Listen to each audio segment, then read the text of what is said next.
ఎందుకు జరిగింది అని, అన్లెస్ ఎవరెవరు బయట పెడితే తప్ప. రెండవది, ఇప్పుడు డిసిసివ్గా యాక్ట్ చేశాడు కేసీఆర్. అంటే రెండు మెయింటైన్ చేశాడు.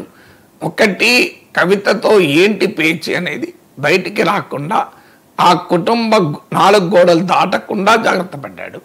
రెండవది, నిర్ణయాత్మకమైన చర్య తీసుకున్నాడు. అంటే ఏ సమయంలో చర్య తీసుకోవాలో ఆ సమయంలో 24 అవర్స్ కవిత నేరుగా పార్టీ ఉంటే ఎంత పోతే ఎంత అనడము, హరీష్ రావు, సంతోష్ రావుల పేర్లు తీసి మాట్లాడిన మరుక్షణం వితిన్ 24 గంటల్లో చర్య తీసుకున్నాడు.